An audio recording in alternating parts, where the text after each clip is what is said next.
Hello everyone, you're welcome to another video on the NITech channel.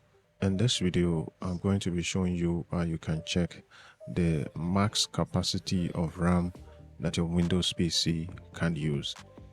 Now the first thing is to come to the search box right here, and right on the search box you'd want to select command prompt, and on the command prompt we are going to key in WMIC mem physical get max capacity, and then click on enter. All right, so now we have the max capacity of RAM that our PC can use, and this figure is in kilobytes. So what we need to do is to run a simple calculation and convert it to first megabyte and then to gigabyte, so that way we can determine the maximum RAM capacity that a Windows PC can use.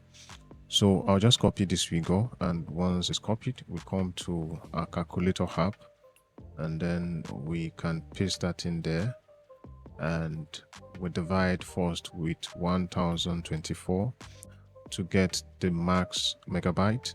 1024. All right, so this is the figure in megabyte. That's 16,000 thereabout megabyte.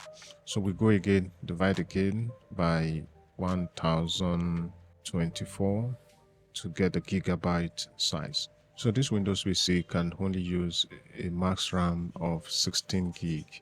That is how to check the maximum RAM capacity that your Windows PC can use. Now, if you need to check for other information that has to do with your PC, you can come down here and key in system information and then press enter, and this is going to show you all the important information about your system. For example, you can check the baseboard manufacturer from here, you can check the baseboard product, and a couple of other information that you may require about your PC. You can see the processor as well, you can see the system SKU, the BIOS version, and so on. So there you have it, guys. So that's how to check the maximum RAM capacity that your Windows PC can use. Thank you for watching the video. Kindly like and share, and also subscribe to my YouTube channel.